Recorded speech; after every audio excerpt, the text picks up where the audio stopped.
So here we go. We are starting a series on cultivation. And the cultivation series is going to be based on using our breath work and using our meditation. Traditionally, we do three things. You physically move every day, you stand every day, and then you do seated meditation every day. And those are considered the three treasures of moving, standing, and sitting, which is considered the components of the immortal's elixir. And the immortal's elixir is all about the cultivation of consciousness. There's systems of meditation, yoga, and Tai Chi, all with the intention of aligning the mind, or let's say the consciousness, the energy, and the body, Jing, Qi, and Shen. And we purify the body through physical movement. So some of us are into meditation. You're like, wow, I want to learn meditation. I want to learn breath work. That's good. But if you think you're just going to go into meditation and be met with success, it's usually very frustrating, and because you're missing some components. And what we want to share with you in this series is how to effectively create tranquility and clarity so that you can actually identify the constant. Tranquility and clarity, the constant, is actually a very famous Taoist scripture. And the theory is this, I guess to put it in like Western terms, your body would be kind of looked at as a glass, and it's fragile, it's unique, and it's impermanent. So it's this beautifully, let's say, carved crystal glass, all right? That's the body or the vessel. Your energy is water. So you take the energy, pour it in the glass. Now it's finite, and it's going to slowly evaporate. And if you break the glass, it'll just pour right out. And then the consciousness is represented by a diamond. So this is the eternal consciousness. It's always been you, it's always been now, and you've always been here. The diamond. So you take the glass, it's in good order, no cracks, it's a good vessel. Okay, then energy comes into the glass. Then, okay, now we can actually hold, we have the temple. Now we drop the diamond in. As soon as that diamond hits the water and sinks to the bottom, mind movement begins, which will be represented as like a big pinch of dirt. Drop that in. And stir, movement of mind. So then your kind of self-concept is a turbid glass of water, really fragile, impermanent, and evaporating. It almost creates a sense of anxiety. So that's the human condition. So the theory is you take the glass, set it down so it's tranquil. Don't stir. Pull the swizzle stick out, if you will, and then just watch it. And as it starts to slow down and ultimately stop the movement, the turbidity, the mind movement, the dirt drops to the bottom, and the diamond is revealed. And to see the diamond once, according to the Taoist tradition, an immortal is born. Meaning you realize, oh, wow, I am not the glass, which is totally impermanent. I am not the water, which is constantly being depleted. I am the immortal, eternal diamond. And that's what they mean by an immortal is born, because you realize, oh, wow, I'm infinite consciousness momentarily residing in form. And if you can kind of even get a sense of that, you might not know it completely. It might not be crystal clear in your mind. It might not be in the front of your mind, which is a whole other practice that we call Bao Yi, cherishing the one. Because once you realize and see the one, keeping to the one is the trick. That is where self-mastery comes from. But even if not, you're just, wow, I got a glimpse of the nature of mind. Well, that creates a North Pole, or let's say a constant. What does a constant do? Well, if you're really dizzy and spinning in a world of chaos, if you can keep your eye on one spot, you won't fall over. So in life, especially nowadays, it seems more than ever, there's like crazy, constant uncertainty, instability, and change, which we could talk about later, how that affects consciousness. But then it creates anxiety and fear and grief and all kinds of, let's say, aggression. You're seeing it play out in the world we live in. And that's because there is no constant. Well, you can find the constant, you could try to find it in your life outside, in your government, in your work, in your family, in your business. Yeah, but those are really unstable and they're subject to other people's karma. If you can find the constant inside, that one piece that never changes, now you have control of that sense of inner peace and stability. And that would have to be, from my experience, the most beneficial aspect of all cultivation is to create that one point that's in you. It's always been you. You've always been here, and it's always been now. And that's revealed when we see the constant. So cultivation is all about trying to reveal this constant I am, which then gives us a greater sense of, let's say, grace. You know, you can be graceful in this world. You have peace. We always talk about the components, what we need. And, in order to have that peace, in order to not be tormented, if you will, by the outside world, it's an equation. It's not luck. These are key things. It's like a retirement portfolio. You don't get lucky. You put it together. It's baking a cake. There's no luck in baking. It's exact or it doesn't work at all. It's a science. So the first thing you need to do is have the ability to basically experience pleasure, to be pleasant. And it's hard to be pleasant and experience pleasure if you're physically and mentally and emotionally in a state of turmoil and torment. So the first thing we work on is, hey, yes, we're going to sit, we're going to meditate, we're going to do breath work, but don't discount the need for, like in yoga, they call it asana. When they talk about the 8 limbs of yoga, well, you have to move. Why do we have to move? In order to successfully cultivate and to successfully meditate. Because you can't go from everything to nothing. You can't. You think you can, but you can't. So it's like, okay, I'm thinking about everything, I'm doing everything, and now nothing. Well, it's not that easy. It's like going, you're in third gear and now you're going to put it in reverse. It doesn't end well. So we want to go from like everything to something to one thing to nothing. Now we can back into it as opposed to hoping I can sit here for a few minutes and experience that tranquility. Well, it might work, might not work. And what does ensure the fact that it will work is, how do I first create that pleasantness? The pleasantness comes from removing cellular memory, which is another thing we're going to go into in this whole series. So it's not as simple as just doing breath work. There's prep work involved.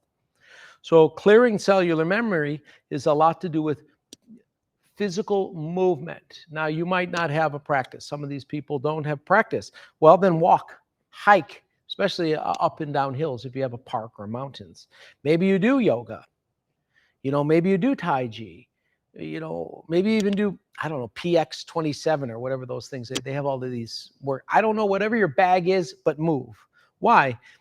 Because if we look at the nature of that glass, the body, there's a thing called cellular memory.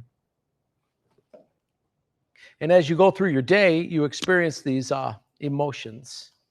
So when you experience, according to traditional Chinese medicine, when you experience, let's say, anger, aggression, and rage, it's literally stored in the liver.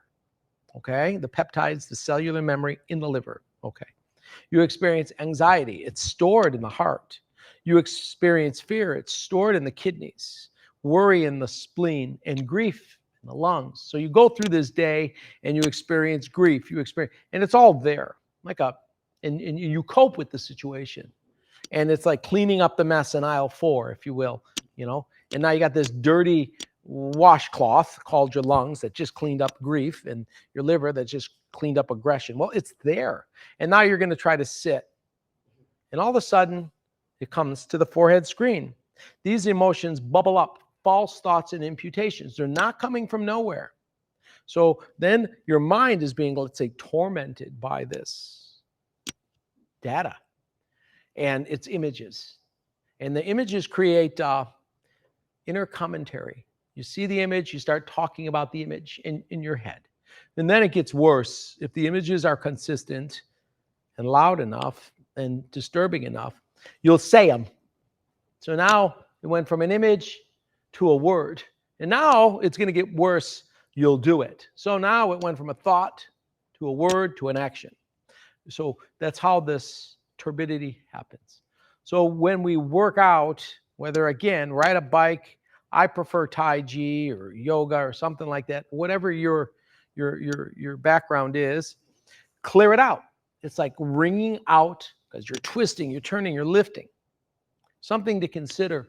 Just walking, good though, up and down, you're pumping all of your interstitial fluids through because you're flexing your calves and your thighs and glutes and quads and all of that. We're squeezing the lymph, cellular waste, okay, up through into the lungs and out.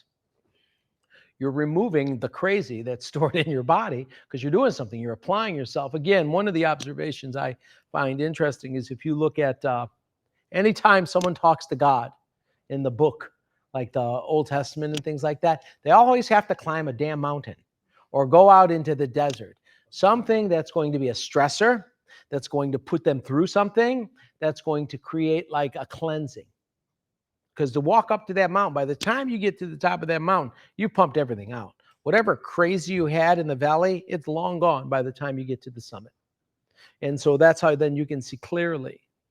So that's something that you really need to consider if you really want to cultivate and you really want to have success with your meditation. You have to become pleasant so you're not being tormented.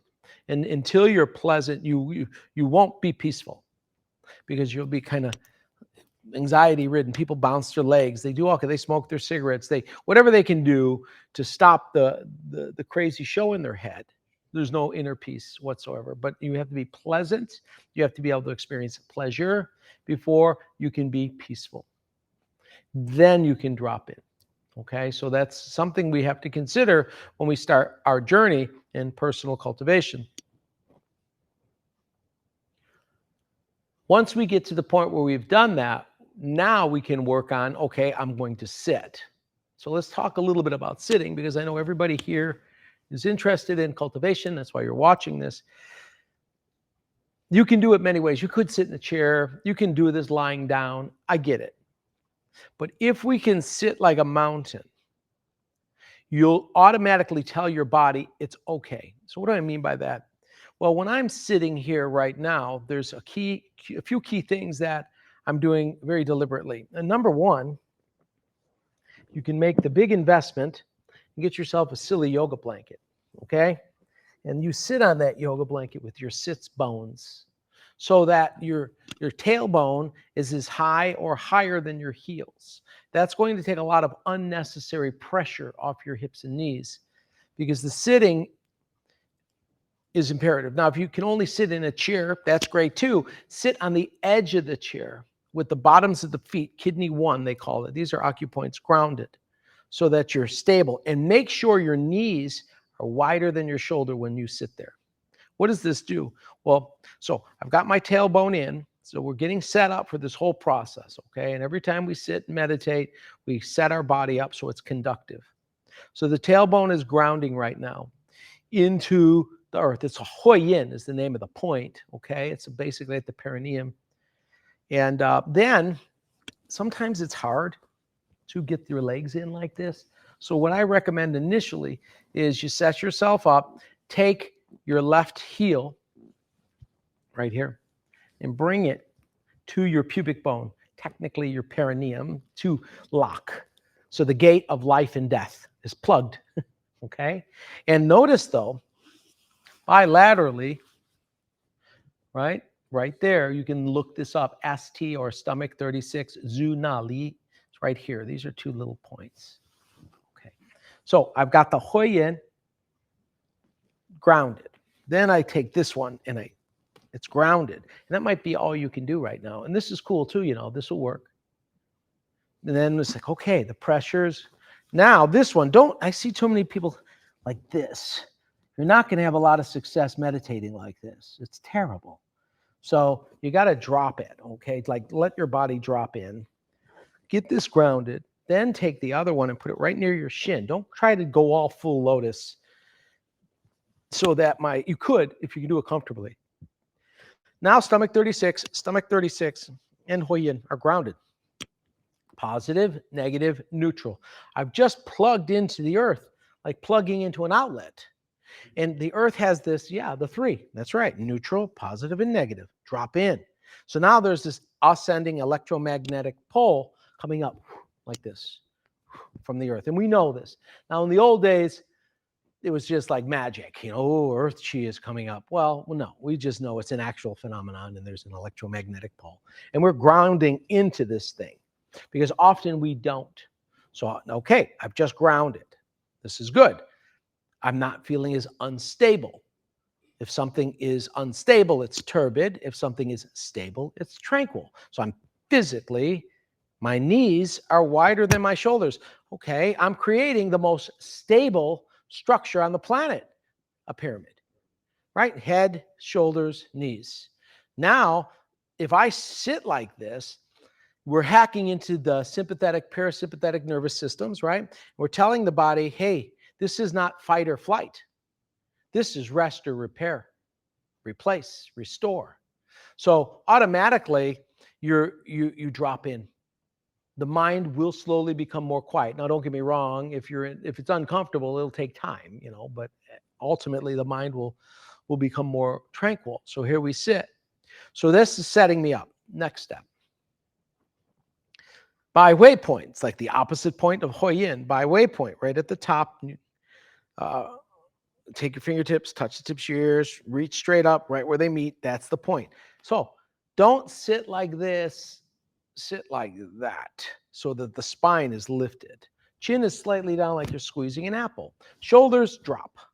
So now all of a sudden, now I'm creating this lightning rod. Okay? So this has got the descending heavenly energy hitting, coming down into the body, straight down. Then I have the ascending electromagnetic energy of the earth itself. Okay, I'm connected. The body is way more conducive. Just setting yourself up.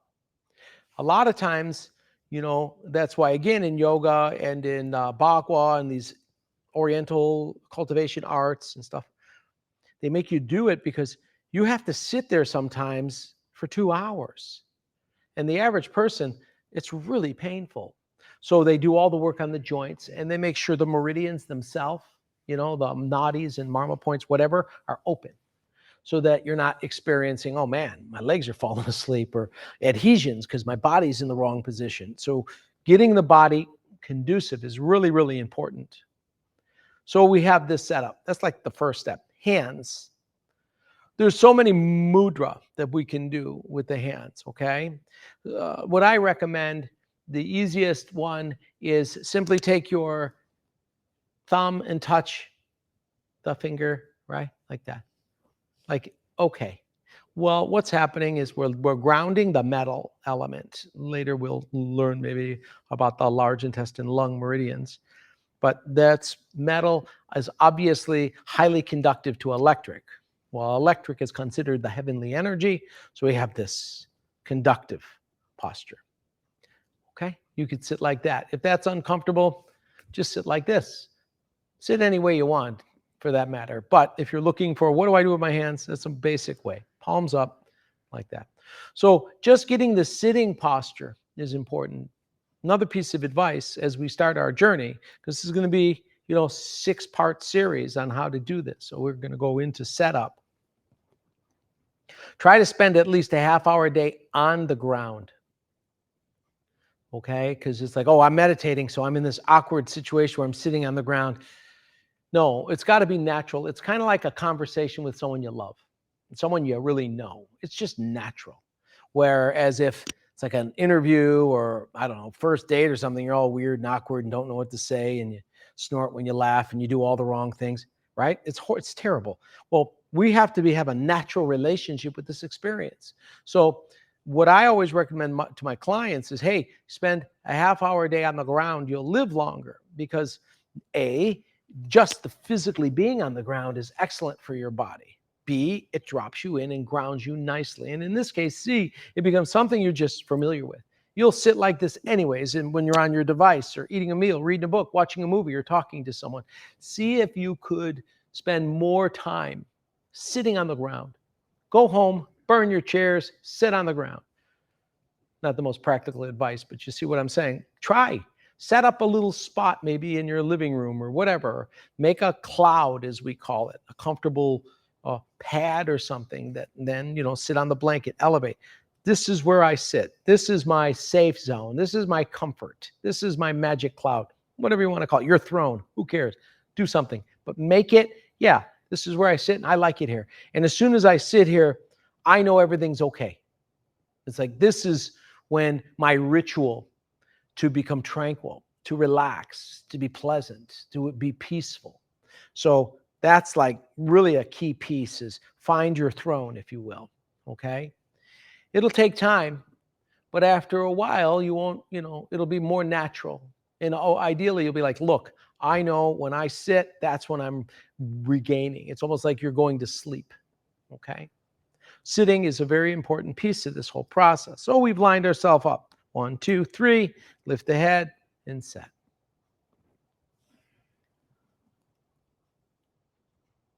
One of the goals now is to say, okay, I've created a tranquil space so that I can start accessing this clarity. So let's talk about that, because one of the key steps that comes next is sealing the 5 senses. So we need to kind of introduce you to the concept of data, especially random data, just random data coming in. And it's like we don't turn off, this inbound turbidity and crazy.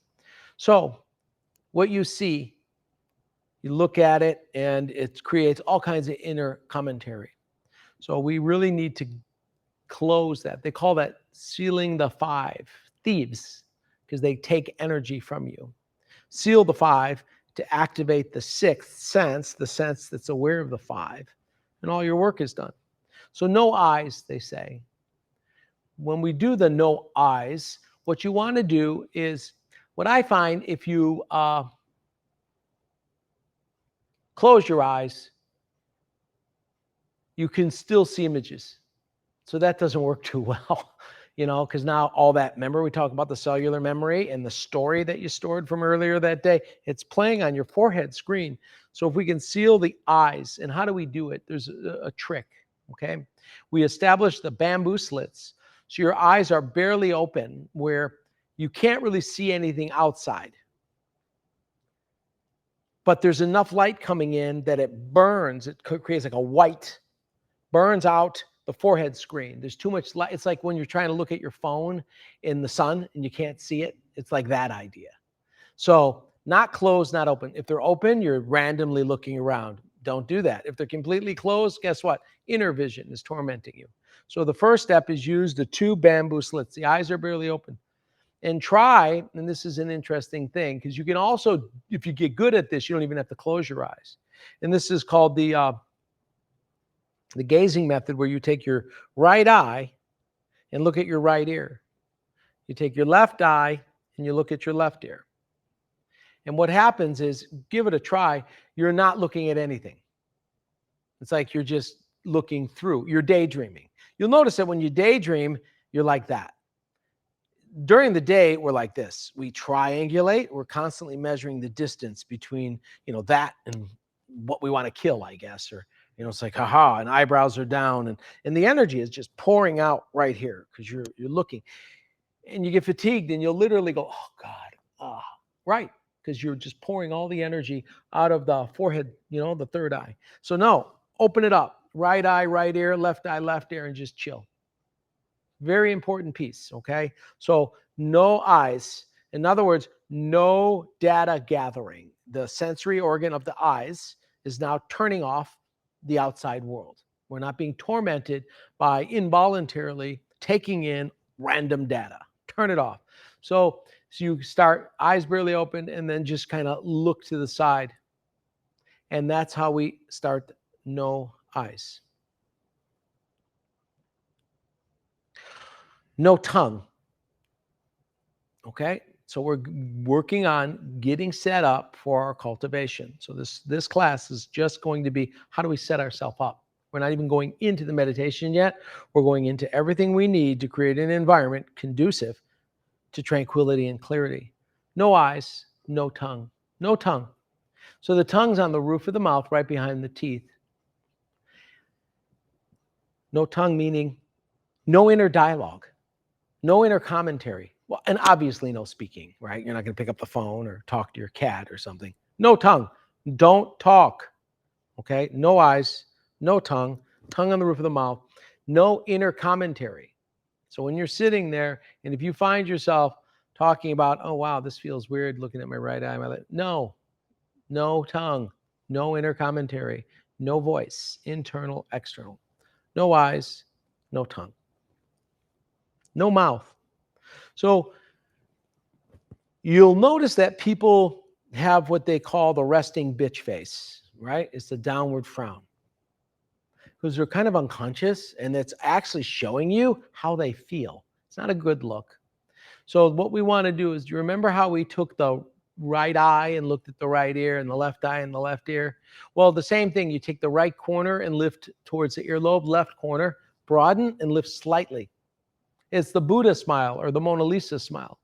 And so you're being very mindful and you're not moving the body at all. So when we also say no mouth, that also belongs to what they call the earth element in the Oriental medicine, which is also governs the muscles. So we're just no movement whatsoever. No eyes, no tongue, no mouth. Next, no nose. So what do they mean by that? We want to, once we're really sitting, and we're going to work into this, and we call this stone breathing, and I'll go into it in great detail as we go through our journey here. But try to, if you will, once we're done with all our breath work and we're settled in, pretend that you have a feather hanging from the tip of your nose. And when you inhale, the breath is so thin, so long, so fine, so complete, so deep, it doesn't even move. And when you exhale, it's so slender, so complete, so long, it doesn't move. So you're kind of no nose. You're sitting there like a stone. So if someone were to come to you, they wouldn't see your lungs moving, your chest. They wouldn't see anything. It's like, you're in a pretty deep state right there. Very important piece. No eyes, no random data, no tongue, no internal dialogue, no mouth, obviously no speaking, but really like no movement of the face or the muscles. No nose. Okay. The interesting piece about the nose, too, is your emotions are directly connected to your nose. So your lungs and nose are in the same circuit, and the lungs are how we reveal our emotional state. So if it's funny, you laugh. If it's sad, you cry. One of the easiest ways to regulate your emotions is regulating your breath. So if you really want to calm the emotions, still the emotions, then still the breath.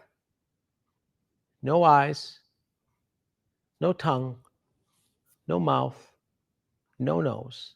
And then finally, this one almost happens organically, no ears. And so what happens is you stop listening. So if you're totally focused on everything, you'll hear nothing. All right. I experience this every day with my kid. It's like, he's on this silly tablet, he's doing Minecraft, and you're like, all right, it's time. You got to eat your vegetables, or we got to get our shoes on. The bus is coming. He doesn't hear you. He doesn't hear you. You've got to shake him, and that's what happens. If you focus these four senses on one thing, your ears turn off. And that's a good indication. That's the last thing to go. Okay. And so no ears, we're falling away.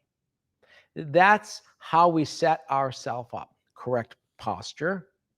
And then no eyes, no tongue on the roof of the mouth, no mouth, no nose, no ears. Seal the five senses. And then what happens is we're no longer just taking in random data from the outside world. We're going inside now.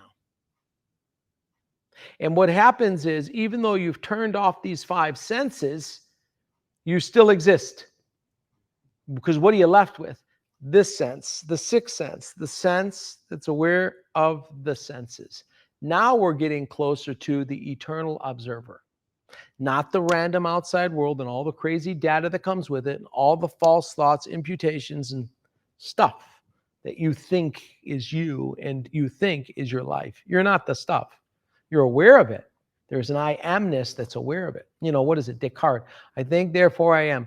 Very great, very intelligent human being. But I don't know if he nailed that, because you're not your thoughts. You're that which is aware of your thoughts. So there's like a little minor adjustment that I really recommend you consider. And so by giving yourself a break of the five, you'll realize there's the six. The sixth sense is the aware of the five senses. That's where we want to be, where we're no longer being inundated by the outside crazy world. We're giving ourselves a pattern interrupt, a break. I mean, that's why you have to sleep. It's more important to sleep than to eat. You have to sleep because you have to turn it off so that you can sort out this crazy turbidity and let it kind of, all right, this is an important piece. Oh, let this go. Oh, this is all this data needs to be sorted out. And then the body needs, of course, to be resting and repairing and replacing cells. So this is a form. Sleeping is technically unconscious meditation, and meditation is conscious sleeping. Yeah, and if you know that, you can actually say, look, I'm feeling overwhelmed. I'm feeling tired. I'm starting to feel sick. I'm starting to feel stressed. Well, you know what? Sit. That 20 minutes of sitting is really powerful medicine. And that's where we want to get with all of these. So once we get ourselves in this posture and we seal the five senses, we must get used to it.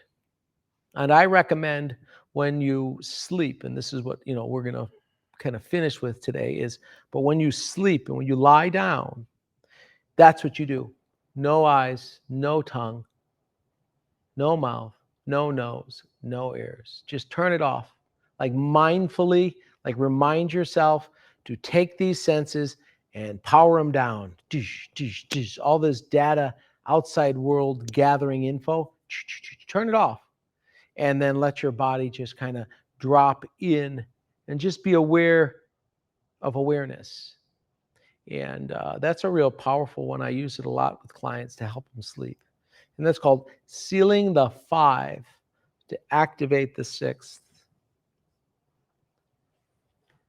Something to consider.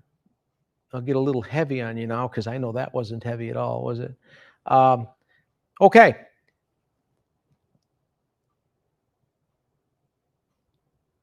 Tranquility, grace at the moment of death. Like my grandmaster used to always say this, and some of you know and some of you don't know, but I've had an opportunity to train with some very powerful grandmasters, since I was young, like in my 20s, before that as a teen. And one of my grandmasters would always ask me, so what does that have to do with the hour of your death? And I'd be like, what? Because I was a meathead and I'd ask really stupid questions. And it was all about having the state. It's like, you don't die and go to hell, you bring hell with you. You don't die and go to heaven, you bring heaven with you. So what state, what kind of baggage do you have? Can you just drop the mic and walk away? Or are you hanging on? Are you the tormented? That's what brings you back. Can you leave with no resistance, no attachment, no judgment? Drop the mic, don't look over your shoulder, and leave. Well, you got to practice that. And so when we seal the five and you're lying there, the first thing that happens is your eyes close during that hour of death. Then the speech stops. Then the physical movement stops.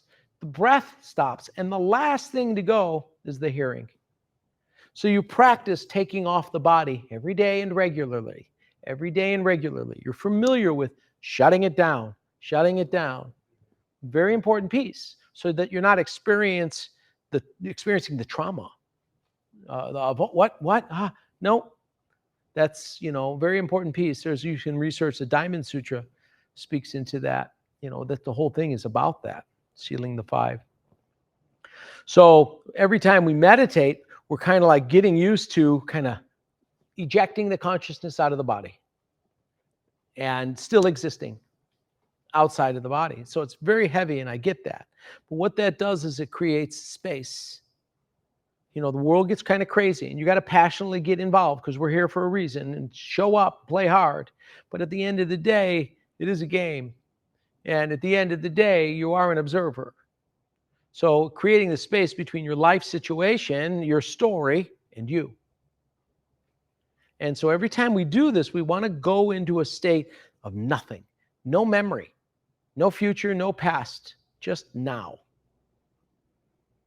And that's a tough one because that past, you don't want to bring that with you. The past is good for two things: information and entertainment. That's it. So sometimes when we're sitting here and we start doing this work, you might have these reoccurring stories that show up. That's a ghost. Don't do that. So we'll learn to slowly, and we'll go through a process on how we can remove that, because you don't want to bring that with you. You want to leave that right here. Drop the baggage. So we practice that. Stop the data, clear out the waste.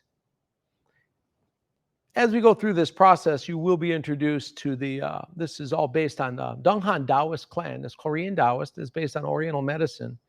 And a big part of Oriental medicine, once you learn the 5 elements, which are directly tied, by the way, eyes belong to wood. Wood creates fire, which is the tongue, and the tongue creates earth, which is the mouth, and the earth creates metal, which is the nose, and from metal you have water, which is the ears. We literally do this in a specific order as it relates to the cycle of creation. Yeah, so it's really nothing random here. This isn't something I just made up. This is just how it's been done for 4,200 years in our lineage. So I'm giving the direct transmission. I didn't learn this in Sedona at a workshop, or I didn't Google it or look it up in YouTube. So I learned it from my teachers. Now I'm teaching you. And so hopefully you can have that, really powerful transformational experience. But if we can come away with, in lesson number 1, how to sit, how to set ourselves up, how to ground ourselves, the importance of sitting, some of the key components in sitting. And then we can say, okay, this is how I seal the 5 senses. These are the 5 senses. This is the importance of turning the data off. Master that so we can start to drop into the 6th sense, the sense that's aware of the senses. If you can walk away in lesson 1, in this first part, knowing that, think about this stuff too, as opposed to randomly thinking about the chaos world we live in, or bills that need to be paid, or your story, she never loved you, or whatever the hell it is. No, if your mind's going to ruminate, contemplate the Tao, contemplate something kind of cool and inspiring and, interesting and positive. You'll dump dopamine, like the chemicals will be better.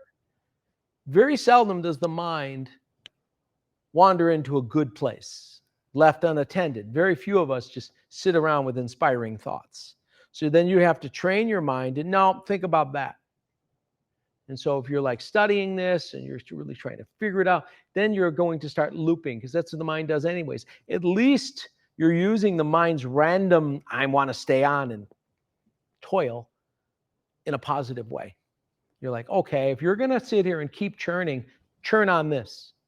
And so it's another form of active Shan meditation, where you deliberately seed your thoughts. So your contemplation, we use 3 things in our lineage, the 3 tools, and that's observation, contemplation, and meditation. Yeah. And so we observe the way of the universe and the Tao, then we contemplate. We're contemplating now. We're talking about it. Okay. I'm like, look, do this. There's the 5. Check this out. Good. Contemplation, we're looking. Then observation, see it in your world. It's like, yeah, wow, that's pretty consistent. Oh, there's some truth there. The root power shows up in 10,000 places. Look for it. The Tao, where's Waldo? Everywhere. See it. Yeah. So the contemplation, observation, the meditation, remember it and keep to it. So we have this lesson. We contemplate the lesson. Now we're going to observe. So teaching you how to become a cultivator. These are the things we must use. We contemplate the Tao. We observe it in action. So it's not just knowledge. It becomes wisdom because we can see it working. And then we remember it. We keep to it. If we can pull that off, now you're more than just doing some breath work, being a meditator, you're a cultivator, because we're meditating to cultivate tranquility and clarity, to establish a relationship with the constant. It's always been you, it's always been now, and you've always been here. And this is the doorway. So that's lesson 1, and we'll continue with the next step next time.